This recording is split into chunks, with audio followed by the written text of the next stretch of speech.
Hi, it's Dwyer, gamblersadvisory.com, DwyerVIP.com for free premium sports picks. Look us up in the sports section on Roku. We're there. Dwyer Boxing and Sports News. Let's talk about some matters in the news right now. Just going to throw out some opinions out there. LeBron James.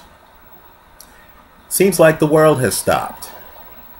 Seems like a lot of guys are not signing with teams because they want to know where LeBron James is going to go.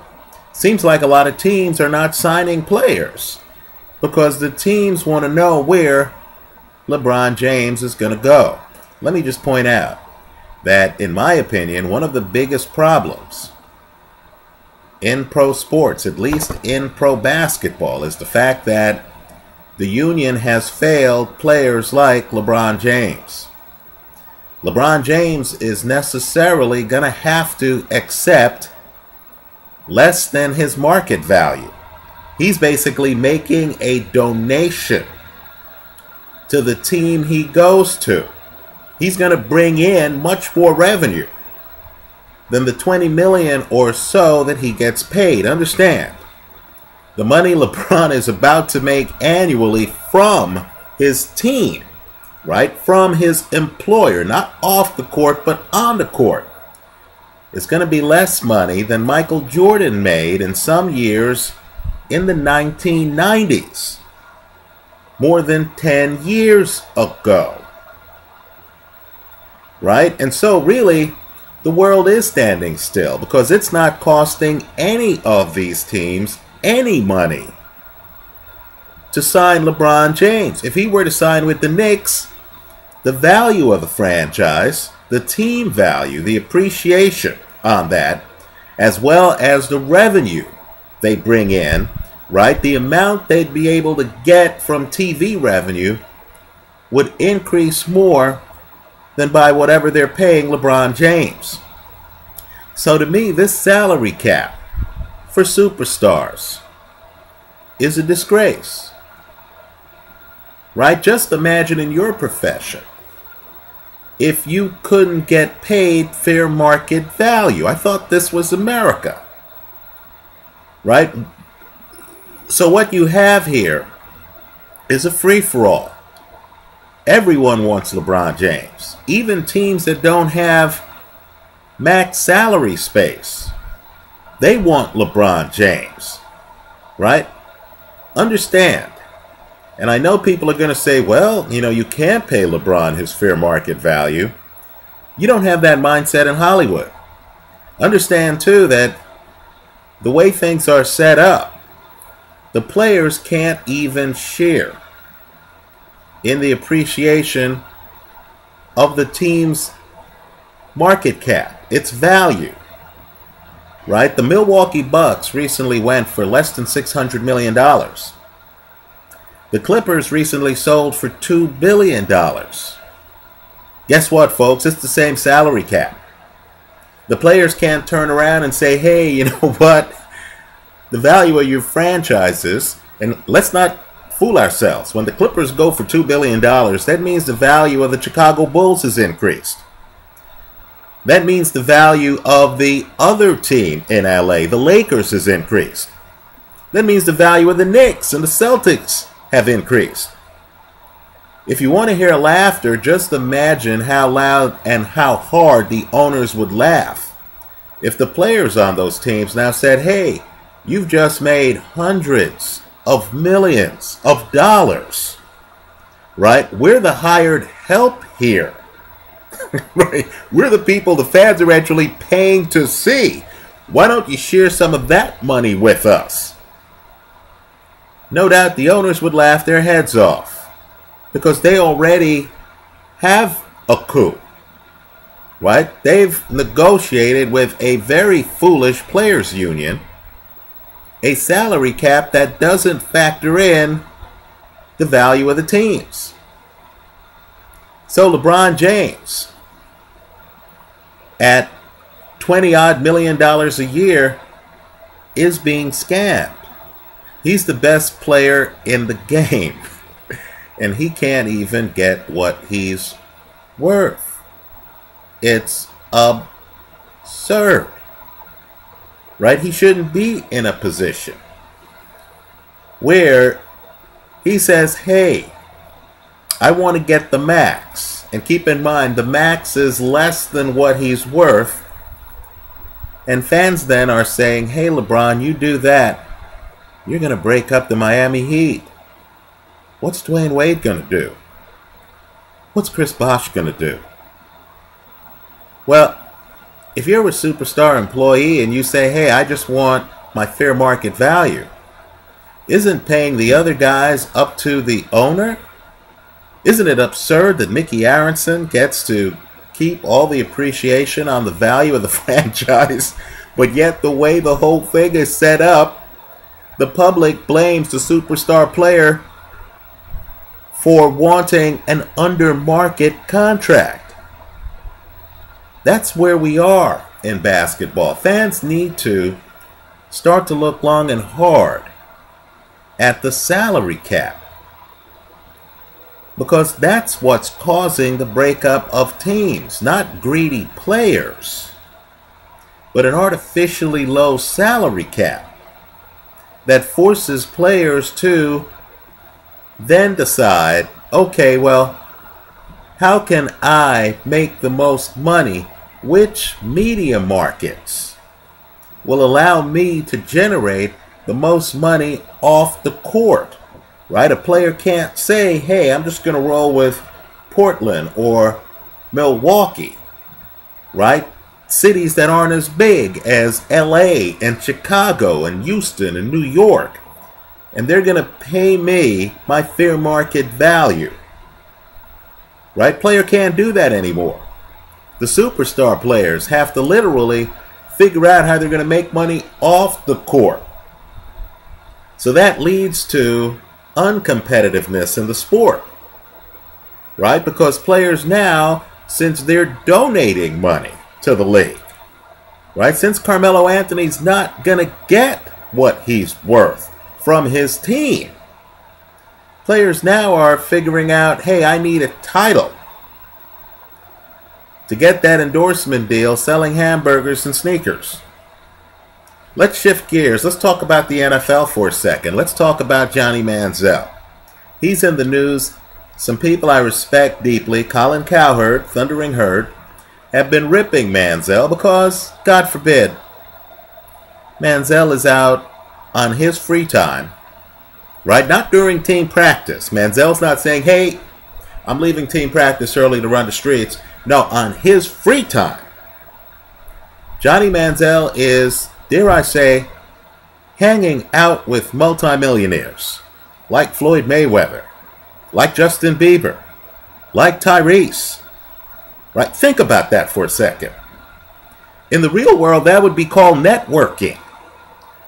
In the real world, that would actually enhance Johnny Manziel's value to every employer that he has. Right? Keep in mind, the way the NFL is, they're as silly as the NBA. They've said to Heisman Trophy winner Johnny Manziel, who clearly has, a vibrant future as a corporate pitchman, they've said to him, hey, you have to play for the rookie salary on a rookie salary scale. Neither your team nor you have the ability to opt out. So, of course, Johnny has to make up the money in off-the-field revenue. Right? Doesn't the rookie salary cap limit in a high injury collision sport the earning power of the player from football? So, of course, Manziel is out doing what savvy business people do. He's meeting with other entrepreneurs. You may think of a Floyd Mayweather as a boxer, and he's a great boxer. But he's also the head of Mayweather Promotions. Floyd Mayweather is also involved in a lot of philanthropy and a lot of businesses. Folks, guys with net worth in the 9 figures, they're entrepreneurs. You know, Floyd Mayweather on his Rolodex has names like Mark Cuban. Right? So Manziel is hanging around other moguls. In fact, let's go further. You know, the guys who Johnny Manziel's hanging around, in some cases, have net worths that exceed the net worth of the owner of the Cleveland Browns, the team he plays for. Right? Didn't Dr. Dre just become a billionaire off of that Apple Beats deal? So what you have is Johnny Manziel, right? And keep in mind, the lifespan of a football player professionally is a short one, right? Isn't Johnny Manziel really out marketing himself, building his brand by associating himself with other very successful multimillionaires? No one should get upset, at least not at this point, because Johnny Manziel hasn't done anything on a football field during a game to hurt the Cleveland Brown franchise. He's done nothing to hurt the franchise. The proof will be in the pudding. Judge Johnny Manziel, if you're a Cleveland Brown fan, on what he does during games. If he shows up during games and he delivers for you, then he's been a successful Cleveland Brown. Right? Just understand that. You're paying him to play football.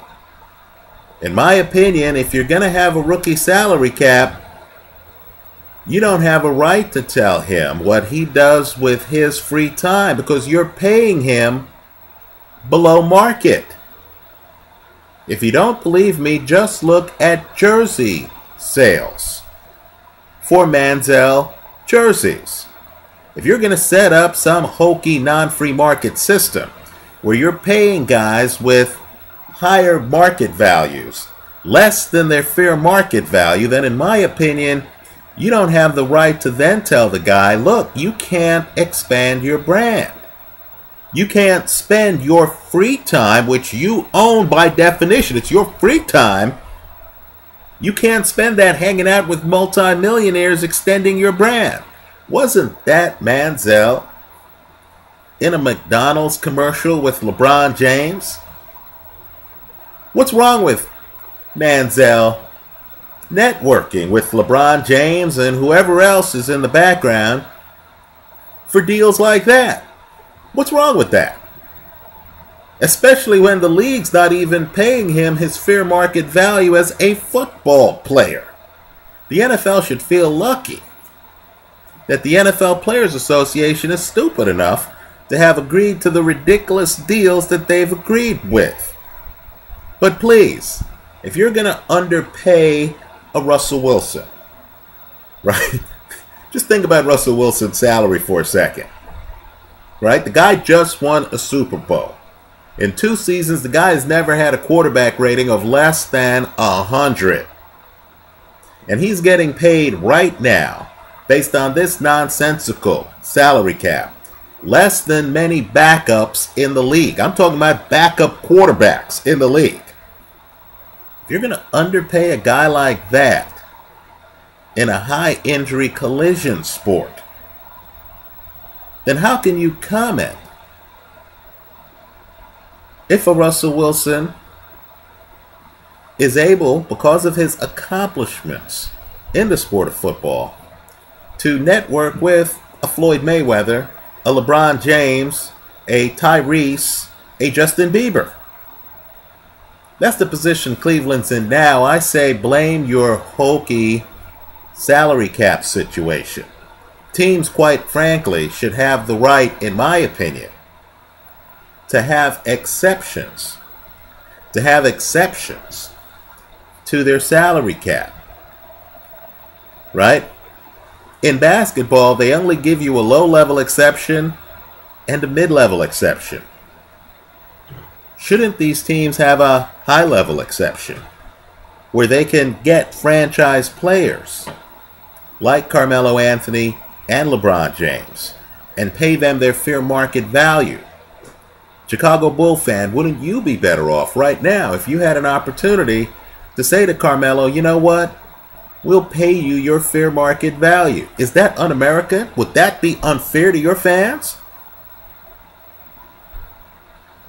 Getting Carmelo could well deliver a title to the city of Chicago, but yet Chicago can't even turn around and pay Carmelo what he's worth or bid on Carmelo's services in a free market bidding process. That's ridiculous. That's causing the problems that we as fans are witnessing right now. Let me hear from you. Leave your comments for me here online. Visit us at gamblersadvisory.com. Thanks for stopping by.